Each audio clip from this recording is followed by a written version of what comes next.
Welcome everyone, my name's Ben Clark. I'm the Director of Future Worlds. We are the on-campus startup accelerator here at the University of Southampton.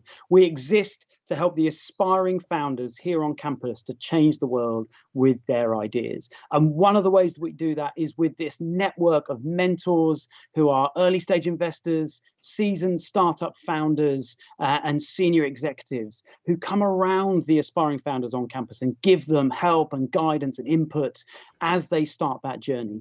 And it's a real privilege to draw on that network in these 20-minute founder events. So I'm really excited this evening that we've got the opportunity to hear from one of that network. But before we get started, just a reminder of some of the things that have been going on in Future Worlds lately. In case you missed it, in October, we had the Future Worlds Dragon's Den. It was the first time that we had gone virtual only in Dragon's Den. We had an absolutely fantastic time. Lots of people were questioning whether it would work, whether if investors aren't meeting founders directly, whether there would be any deals done. Well, it was a really exciting set of outcomes. 6 startups pitched, 3 of them walked away with investments. We had the highest valuation ever at £770,000 post-money. And of the 3 deals combined, it was over £1 million of valuation on those startups. So what a great experience that was, just in a video call to get those deals going through, and all with students from here at the University of Southampton. It's absolutely fantastic. If you've not seen any of those episodes, then make sure as soon as this event has finished, stay comfortably on the Future Worlds YouTube channel, and you can watch all 4 of those episodes as they're all right there. But this evening, this is our first ever fully live online event as Future Worlds. So reminder, make sure you're signed in, use the chat to the right-hand side of the video to interact with other people who are here at the event. And also, most importantly, use it to ask questions of Rob. We're going to be scanning through the chat this evening so that then there'll be an opportunity for me to ask those questions to Rob as we get to the end of this evening. So make sure if you've got any questions from this evening, make sure you put them into the chat. I think that's all the housekeeping from me. And now it's down to introduce Rob Dobson. Really excited to have Rob. He's an alumnus of ECS. So students at the event, he was sitting exactly where you're sitting now, just a few years ago. Now, Rob's an engineer. He's a serial entrepreneur. He's a technology investor. I'm really looking forward to Rob sharing the story of how he went from ECS to then launching his startup, Actix, and building that into a highly profitable business. So over £25 million of revenue, 250 staff, 12 offices around the world, and then ultimately an exit for more than $100 million. And then going into really quite prolific tech investing, more than 30 startups that Rob has invested in over the years. So Rob, it is absolutely fantastic that you could join us this evening from your home, from your home office in Edinburgh. Rob, thank you so much for joining us. We're really looking forward to hearing your story. So Rob, as I said, you were at ECS. That's where it started. You know, when you graduated from ECS, tell me what happened then. Yeah, I think you've got a slightly alternate version of reality. If you think it was just a few years ago that I graduated, but I try to hide my grey hairs a little bit these days. So, yeah. So I mean, when I left, I guess I had one of the most difficult decisions of my career to make at that point already, just at leaving, because I was offered a job with IBM, and the received wisdom was definitely that I should take that. And at the same time, my tutor, Professor Brignall, was keen to get me to start up a small consultancy with him and a few other kind of graduates who, you know, basically we had these ideas and some interest from industry, and so it looked like a really interesting thing to do. And I think I already knew that I was going to be a bad employee. And I figured maybe it would be easier to get away with that in a small company than a big one. So there was the additional lure of doing a part-time PhD for me, but I mean, that actually didn't go anywhere. As you'll probably hear, I became quite busy. And so I went the small route and decided that was, you know, that I'd make the most of it, I guess, always thinking that maybe I could get back into a big company if I really needed to later on.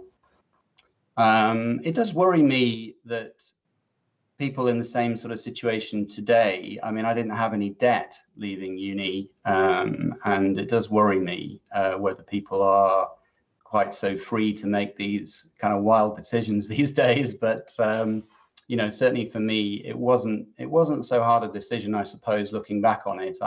You know, I didn't really have anything to lose, I guess. So we were a small tech consultancy.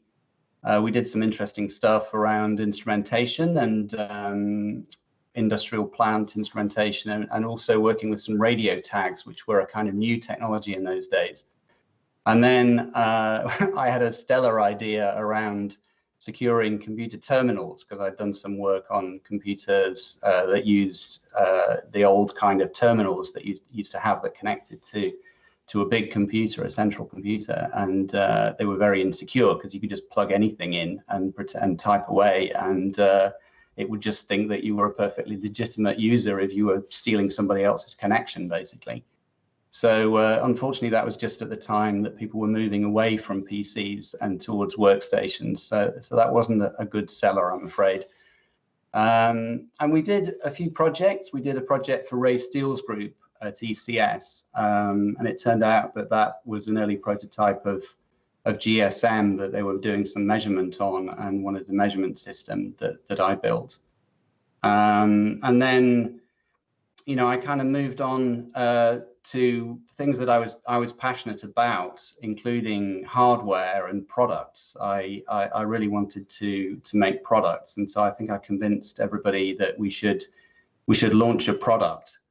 The first thing I could come up with was a chip programmer, a kind of development tool, which we made 100 of, I think, and sold. So it wasn't a complete flop, but it was definitely you know, we didn't really know what we were doing, to be perfectly honest with you. And we were working at that time from a small room above a kitchen trading shop, so on a trading estate in Winchester. So it was not an auspicious address by any means. I think, you know, the next thing that happened really was that I and four others decided that we really liked this kind of idea of products, even though we probably weren't very good at it. Professor Brignall was really more focused on consultancy and just doing you know, interesting things, and a few different changes of direction caused us to think that we should probably try and do our own thing. So we found a cowshed near the New Forest, and ended up setting up a business in there, mainly focused on things like access control again, and key cards and so on, and reading water meters remotely, which were great projects, really interesting, fascinating. Learned about working with other companies in partnership, you know, it was a great time, a lot of fun. Despite working from a cowshed. It was quite a nice cowshed, not market cowshed, shall we say. But I think eventually a recession hit in the early 90s, mid 90s, I guess. And, you know, we were forced to make a tough decision, but we couldn't really support all the people in the business. So 3 of us out of 5 decided to leave. And I was one of those.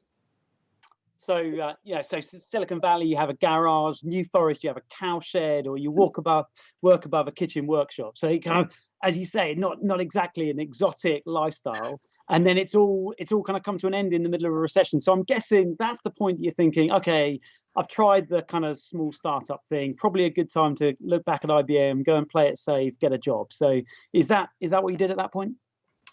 Well, no, it isn't. I must admit, I wasn't really feeling super motivated at that point. I must admit, it was a slightly down time. It was a recession. You know, I'd had to leave the business that I'd started with these other guys, and was quite disappointed about that. But I moved to London to live with my girlfriend, who's now my wife, I'm pleased to say. And to be honest, from that time, mostly what I can remember is watching a lot of daytime TV, which wasn't very productive, and I guess I was just looking for you know, for something to do to avoid having to face up to the fact that I was essentially unemployed and hadn't really worked out what to do next.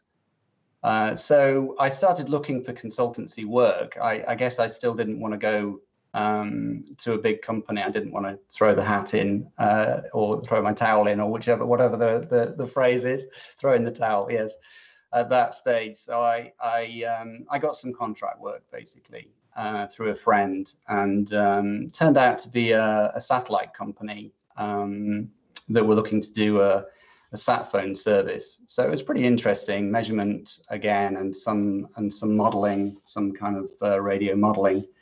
I mean, basically, it was a tough one, because it was actually, sat phones have always been a difficult thing to do, and certainly the technology was a lot more rudimentary in those days. So they were really trying to do something quite difficult, and as has probably been seen by the success of those businesses, but the relatively limited success, shall we say. I did a couple of other projects with a friend of my father's, who was an amazing sales guy, really fantastic guy to learn from. Dreadful businessman, but a great sales guy. Really, really good at the art of selling, and I learned a lot from him. So yeah, even though his business didn't go that well, and the projects dried up, it was a great experience. So I'm really interested in. It sounds like you're kind of piecing together contract work. Like, you got a first-class degree from ECS. You're obviously talented, obviously really employable. What's the kind of motivation to want to go that sort of contract route? And it's obviously much more uncertain. What's the motivation behind that for you? Good question. I'd like to say that I knew a really good answer to that. I guess I just really wanted to do my own thing, plow my own furrow. As I said, I didn't think I'd be a great employee, and I'm pretty sure I was accurate in that assessment. So, the drive to just put one foot in front of the other, get one more contract and deliver it was strong. And I got a break, which was a mobile phone company, a very early mobile phone company called Mercury 121. Which was one of the two companies that were awarded DCS 1800 licenses. So that's like a higher frequency band of GSM in those days, and got some projects from that company, which was amazing. And I was able to take somebody on who'd actually I'd worked with previously in the business in the cowshed. And but this was up in London. He'd also moved up to London, so it was relatively straightforward. But we all worked from my girlfriend's kind of tiny room in the back of her flat in London. We've got a great photo from that time of a single bed cantilevered on top of the wardrobe to make space on the floor so that you could fit the 3 desks in there, which was the way it was for at least a couple of years. So it was pretty crazy, really. And yeah, it's a good question. Why? Don't know. Sorry. But that is where you start, and I guess sometimes we never know what it is that motivates us kind of fully. But you took that chance, and where did that lead? Kind of, what did those contracts lead to? Yeah. So I mean, it was great that I'd stumbled into the telecoms industry. Frankly, it was I didn't know at the time, obviously, but that was the start of the mobile phone industry, more or less, the early 1990s. This was probably about 93, 94, 95. And that was when those networks were launching and starting to try and grow. And so, luck plays a big part in these things, as we all know, and the timing was good. Even though I didn't really know it, and I certainly didn't plan it. But we did, what we did was we did a really good job on the projects we got. My philosophy was always to under promise and over deliver. It was, I compensated for that just by working every hour of every day. So, I just tried to make sure that we did a really excellent job, and then hoped that was enough to get more. And we got more. We got projects from Microtel, which then became Orange later on, and Vodafone. and I was able to get an office in Brook Green in London, but I was still, at that time I was still the main deliverer and the salesperson. So it was a bit of a crazy time, but a lot of fun, probably growing to 6 or 7 people over that period, and making, taking advantage of those projects. And then, the real break, I guess, came when we identified a pattern in the projects we were getting. So a lot of operators had been asking for measurement systems and what's called drive tests. So it's basically what it sounds like. You drive around and you measure the radio network. And they were all gearing up for rollout or in the throes of rollout. So, rollouts are times when networks throw a lot of money around.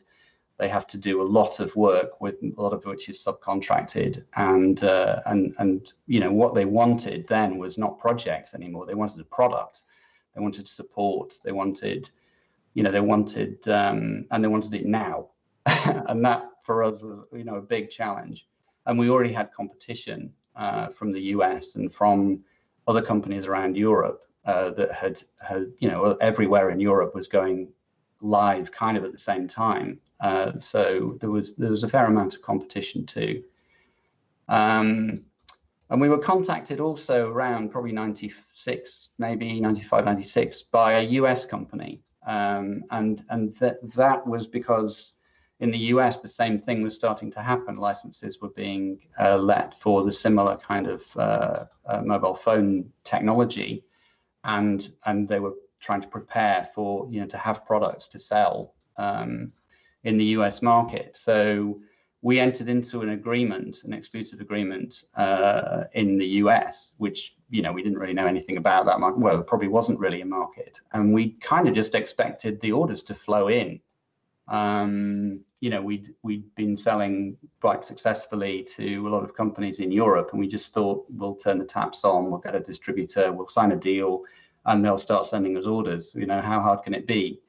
And then we got this call, where basically they just asked me to urgently go to the US after they'd placed just one order, which we delivered. So that was it's like you've done all this contract work, then you found a product, you've launched a product, and then it's kind of like you hit the dream ticket. You've got a big exclusive license with the US. You're thinking, this is the moment, the inflection point, we're going to go big, and then it's just one order, and then you're summoned over. I'm guessing you were a bit confused. You kind of didn't know what was going on. So what happened? Did you go to the US? Yeah, I went to the US. Yeah, I mean, it was strange. I mean, we'd signed the deal with this company previously, and in their big flashy headquarters in Washington DC, and and they then asked me, and I went over with a colleague as well, to visit this address in North Virginia, which was way out in the middle of nowhere, and we got there and stayed in a kind of seedy motel and arrived, first thing in the morning, kind of like wondering what was going on, and sat in the lobby of this very nondescript kind of office for quite a long time. They left us waiting, and then emerged or appeared, and basically, like game show hosts, they just threw open these doors to the back of this building, which turned out to be a kind of 5,000 square meter factory with all the latest technology for manufacturing, an amazing, they made base stations for mobile phone networks. And on a desk, sort of like a table in front of, these, or just inside these doors, they basically had all our products laid out, disassembled, basically taken them all apart, and then a big list of all the things that was wrong with them and why they couldn't possibly sell this junk in the US market. So yeah, that was kind of interesting. And also they had another plan, which was that they'd asked us to stay for 3 or 4 days. And basically what they did was they offered us jobs in the business. In return, we'd give them our IP, and they'd be nice enough to give us a job, which was a bit of a kick in the teeth, to be perfectly honest, because we were thinking, you know, we'd done really well so far to get to this point. Now, fortunately, we hadn't been completely naive, and we had built in performance criteria into the distribution contract that they'd signed. So we said no, and went home kind of with our tails between our legs to sort of think about what to do next. But basically, we'd received an offer, 5 years of work building to a point where we had some revenue and some products, and we thought we were in a pretty interesting market. And to be offered nothing, basically, for the business at that point was pretty demoralizing. Yeah. But you'd always wanted to work at a big corporate, right? It'd been your ECS, and now's your moment. I grabbed it with both hands. Little did they realize that's not what you wanted. But I guess, I mean, that's what a lot of people fear, isn't it? About launching a startup, that big corporates will come and beat them up. They'll, do dirty tactics. That must have been a hammer blow as you got back on the plane, as you're coming back, presumably telling your team back in the UK that you've been all excited, you're going off, and this is when you go big. And suddenly the one order had been just to stitch you up, really. How did you come back from that moment? Yeah, I mean, it was, well, I suppose it was a kick in the pants, and and rather than I mean, it obviously set me back for a few days, but I mean, rather than kind of really kind of demoralizing me, I think it ultimately spurred me on. We were fortunate that, as I say, we'd got a performance criteria in the contract, and then although the numbers were pretty small, it actually turned out to be, I mean, they were small for them because they were a big company, but actually it turned out to be quite a significant amount of money to us. And obviously they were committed to that. They'd either have to drop out of the contract, and then we could have gone and done a deal with somebody else in the US, or they basically had to pay us. And so they did. We eventually found a kind of workable arrangement where they made the product in the US. So they made it in their factory. We effectively licensed the IP to them for them to be able to do that for the period of the contract. And so they were happy to sell it, but they didn't put a huge amount of weight behind it, but they sold it. And it turned out that was that was enough revenue for us to actually start developing another product, which was a software product. We'd kind of learnt our lesson. We'd been shown what actually manufacturing a product like that for an industry like that ought to be like, and realized that whatever it was, a sort of I think we probably had maybe 100 square feet of office space in West London, and we were trying to make products to ship to the US. Was a bit crazy. So, but actually, it turned out that product, the which is called the analyzer, the Actix analyzer product, was the making of the business. So it kind of went full circle, I suppose, probably within a couple of years from that point. And I guess that's such a lesson for so many founders, I guess, isn't it? Because you will have those ups and lows and the ups and downs throughout the journey, but for you, actually, it pushed you down a route that ended up creating an opportunity that was really useful. So you turned it into a software product, and how did that grow? Where did that go from there? I'm conscious we're going to have to move on quickly because I know there's so much excitement in the story. We'd love to hear it all, but yeah, where did that go with the software product?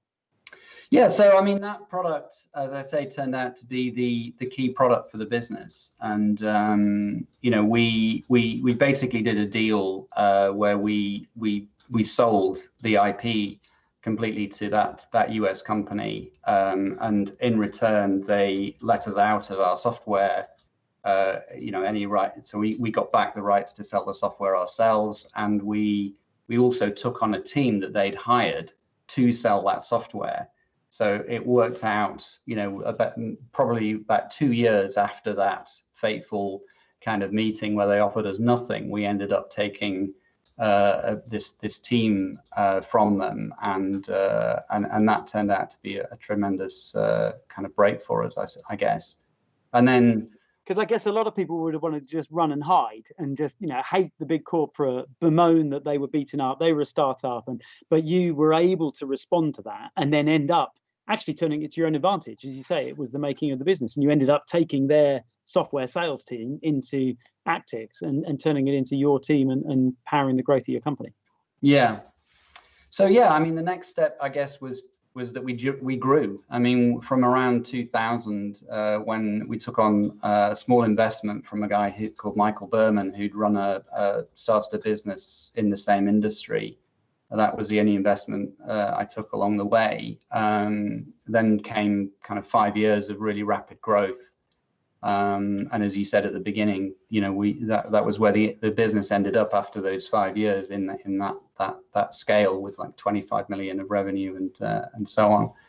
And yeah, I mean, products used to optimize networks used by over 1 billion people, 300 different operators. So won a bunch of awards. I won an Entrepreneur of the Year award. So yeah, I mean, I learned a lot about how not to do things, really, not to do business in China. We tried a couple of times before we got it right. And how fantastic the US market can be, and the Asian markets, how to motivate sales teams. There's a lot of really, important learning over that period, I guess. Integrations of acquired companies, and we acquired a couple of companies along the way as well. But eventually, I just felt towards the end of that time, I personally was just getting to a point where I wasn't really doing a lot of the things I enjoyed doing. I had a small family at that time, young family, and really wasn't spending much time with them. And I was really just a sort of figurehead. I flew around a lot, met a lot of people, didn't really do a lot of the things that had actually been kind of really given me a lot of pleasure earlier in my career.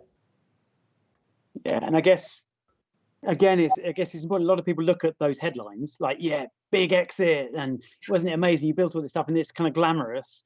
But actually, the tale that you've told so far is not particularly glamorous. It's a cow shed. It's above a kitchen workshop. It's doing all this contract work in a bedroom at the back of a house. It's then sitting on a plane, flying between all of these offices, and huge amounts of grunt work, and the sacrifices of time away from family. And I guess that's so important that people see behind the scenes on actually the day-to-day reality and the challenges of launching something. But okay, so you're in that position, it's really tough, you're kind of questioning what's the direction. So what did you decide to do? How did that play out? Well, yeah, I mean, there are a few different alternatives. One thing that we discussed at length was to try and find somebody to replace me as the CEO. And that for quite a while was the kind of the sort of best idea we had. But actually coming up with that person proved to be difficult, and it was obvious there was a fair amount of risk in that for everybody, really. So we started then talking about an IPO or about a trade sale, and decided that we'd start a process and see what happened.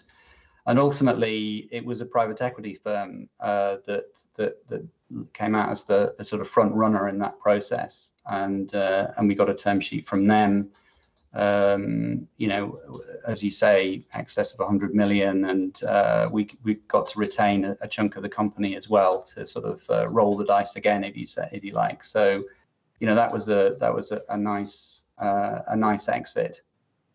And so that's it. Just draw a line, move on, walk on, forget Actix ever existed, and that's it. Start a new life. Is that how it played out?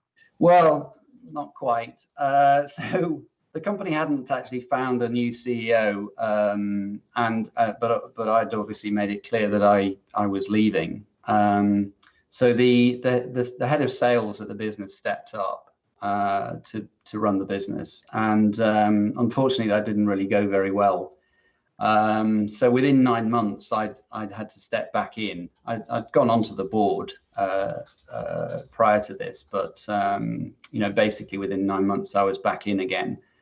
And I managed to right the ship, and again, it wasn't a pretty period, with a financial investor You know, I hadn't really had a lot of experience. I mean, I was working for somebody then, you know, despite all my desires not to be an employee. I mean, essentially I was, you know, they owned the business, and I was working for them effectively, and it was a pretty hairy time. But I managed to get it back on track, and you know, we managed to hire a CEO, and so within about 6 months of that, you know, I was out of the business, and frankly, you know, that was actually probably good for me. It was a lot easier to let go having had that jolt than it perhaps would have been. Certainly the 9 months when you know,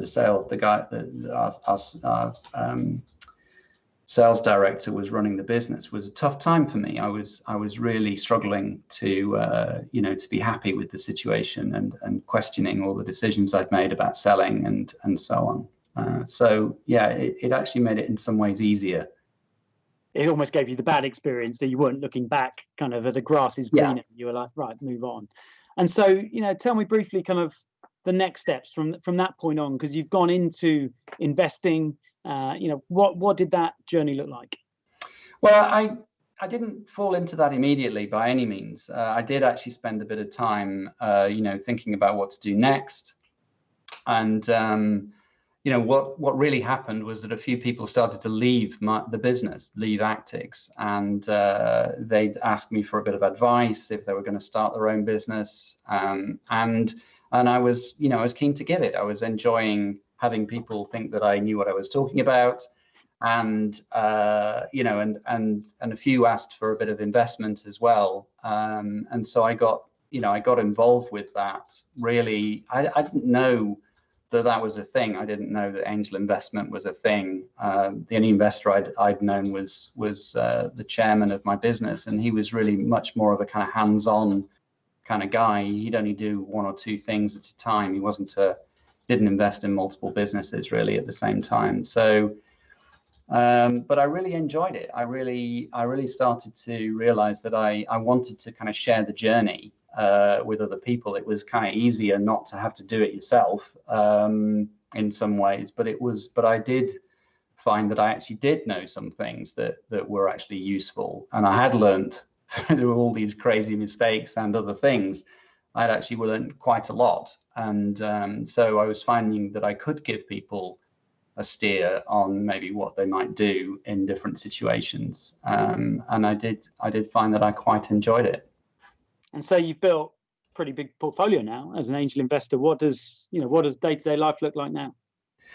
Well, I spend about half my time, I guess, with those businesses that I've invested in. So there's probably 30 or so current ones. And, you know, I'm not day-to-day involved with most of those by any means, but 2 or 3 of them I am. And then I love tinkering around with stuff, so hardware and software, and trying to stay up to date with technology and tech investments. So I spend a lot of time just tinkering around with both hardware and software, lots of like 3D printing and, you know, laser cutting and crazy projects, software projects, robotics projects, that kind of thing.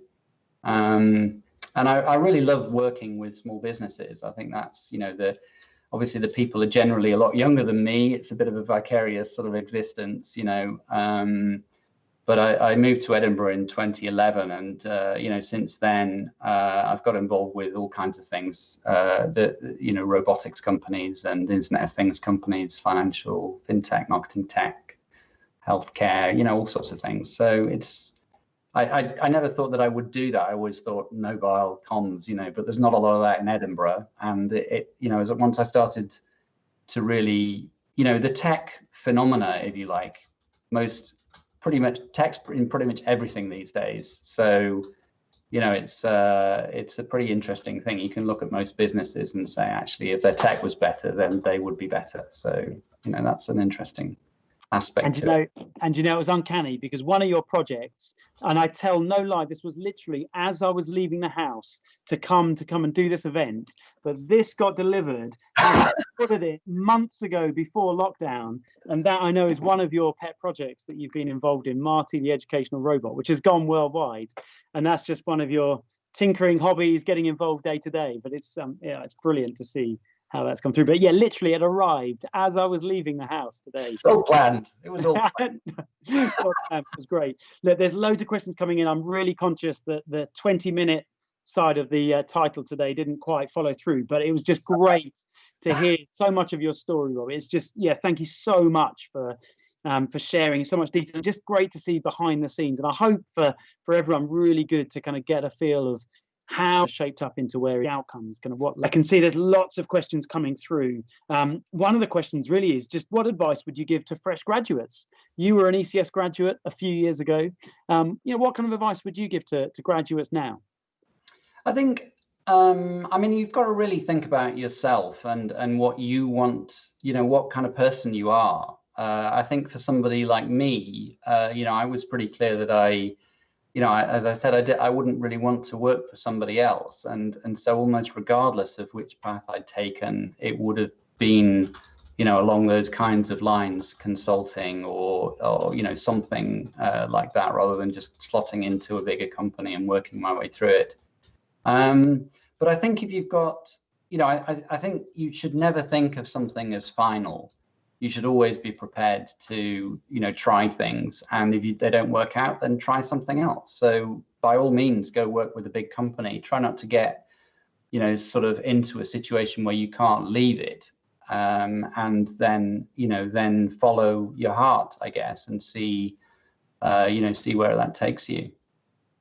Yeah, I can see it's a really specific question. Dan Stewart, one of the aspiring founders that we're supporting on campus at the moment, he was saying those conversations with big corporates, and I know, Dan, you're going to be looking at potentially engaging with big corporates. Were they amicable, some of those conversations, or did you have to really fight hard to get to where you wanted to get to? I've learned a lot of different things over the years, and there's a lot of different ways that those conversations can go. It isn't really necessarily up to you.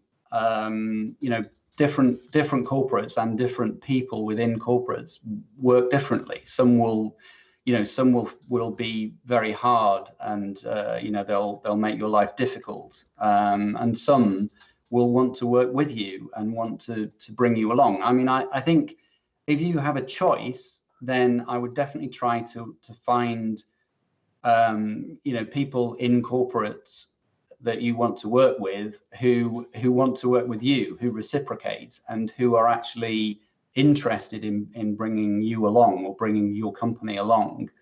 I think if you set up too adversarial a relationship early on, then it's probably not going to go well. I mean, another thing to remember is that people move around in corporates a lot. So even if you start off on a very good foot, you've really got to make sure that you try and find a number of people within the company that you're dealing with to be connected to, because you can't rely on an individual. They may not be doing the same job tomorrow. Yeah. I can see Umar's asked a question around, another one of our founders potentially looking for investment.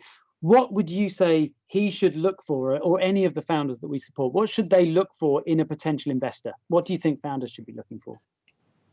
I mean, that's a really difficult one too. Again, I think it does come down to what you need. So if, there are certain kinds of business that need significant capital investment, and that pretty much forces your hand as to the kind of investor you're looking for and the kind of the approach you need to take. I think if you're more looking for advice and a bit of money, and early on, I'd advise most businesses to try that first, because once you start raising more significant sums, or you start talking to more institutional type investors, you are going to be heading down a particular path. And you really need to have learned a few things before you set off on that path, and make sure you really want to be on it. So I would be thinking, maybe try and get some advice, maybe try and get some investors who know their way around, especially if they've got knowledge of the industry that you're looking to work in, got contacts, got some network. And also, talk to them just as people. Just try and see how you get on. I mean, the personal side the chemistry of it is really important, in my opinion. It's a lot of it is really personal. There's some people that I've invested in their businesses, and I found that I couldn't really help them because the chemistry just didn't work. Not their fault, not my fault, just didn't. Yeah. Whereas other people, great, we have a great relationship. They ring me up, and whether they think I can help or not, they use me as a sounding board for things. They just sort of pour some stuff out. It helps them. It's a bit cathartic, and maybe I can help a bit as well. So it varies really. And maybe linked to that, I can see Devon, another of our founders who may be looking to raise at some point, is asking the question, what do you think the benefits are around going and raising from angels versus maybe going straight out and trying to raise from a fund, from a VC? Well, I would personally go the angel route first if I were them, pretty much always. I mean, there are some situations where that's probably not good advice, but I think, as I say, you need to know quite a bit, I think, before you go and start raising institutional money. You need to look at the term sheets very carefully. You need to think carefully about what you're setting up as an expectation. So I think a lot of people tend to think it's a great idea to just draw a hockey stick and then stick it in front of an investor. But you actually are building a rod for your own back by doing that, because the money that they put in will be linked to that criteria, that performance criteria, and they will want to see it play out.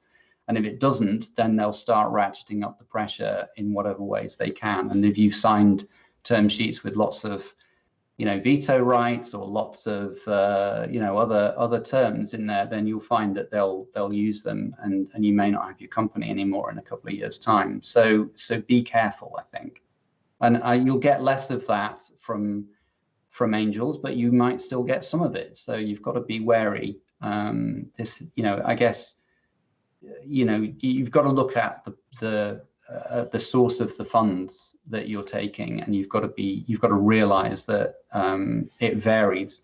Some people are investing their own money and they're interested in a space or and they're possibly therefore going to be a bit more patient, and they're possibly going to be a bit more helpful in terms of helping the business. Other people are investing other people's money. They're representing a fund, and just like any enterprise, as I said before, those kind of people can move around, they can move away. Even if you get on with that person very well, they might not be there in a year or two's time. And the people whose money it is matters. So they're ultimately they are the ones who call the shots. Yeah, that's really helpful. That sense of alignment between investor and founder is so important, isn't it? I used to have hair, but been through the process of selling a dream to investors and then having to try and live up to it. Just one last question, because we are really pushed on time. I can see Thomas Papakostas from our network. Just this kind of a classic question, I suppose. How strong do you think the element of luck is in succeeding in business? Just that last kind of question. Yeah. Well, it's pretty strong, but I think people are stronger.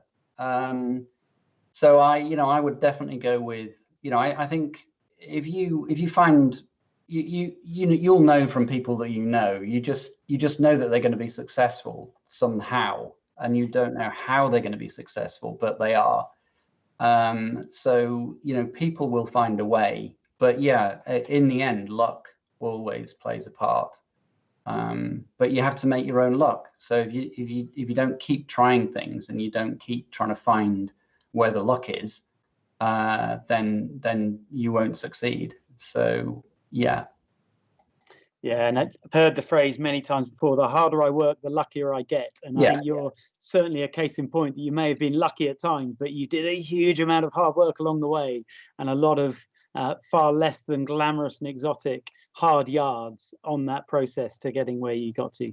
Rob, thank you so much for giving your time from Edinburgh this evening to join us here in Southampton, and the whole of the audience for just sharing so openly your experience and answering some of those questions. I really appreciated it. I'm sure all of the audience would. If we were all together in a physical event, there would be great applause and thanks for you, and we'd all look forward to catching up afterwards. But Rob, thank you so much for joining us today. That was absolutely fantastic. For everyone who's on the event now, thank you very much indeed for joining us. Make sure you sign up for our newsletter if you've not already signed up, so that you'll hear everything that's going on with Future Worlds. You'll hear about our next events. We're not going to be having an event in December because that's going to be the dedicated travel window while all the students return back to their homes, maybe hopefully for Christmas, and all of the logistics around that. So we won't have an event in December. The Future Worlds team will be getting prepped to go to the virtual only CES. So normally we're in Las Vegas every January. This year it's all remote, but we're still going to be exhibiting as a Future World stand with some of the startups and spin-outs from the university. Sign up to our newsletter. You'll hear everything that's happening at CES this year and all of the other events to come. But that leaves it for me to say thank you very much for joining us. Before you go, make sure you like the video and make sure you tell all of your friends so they can all join us too. Thank you very much.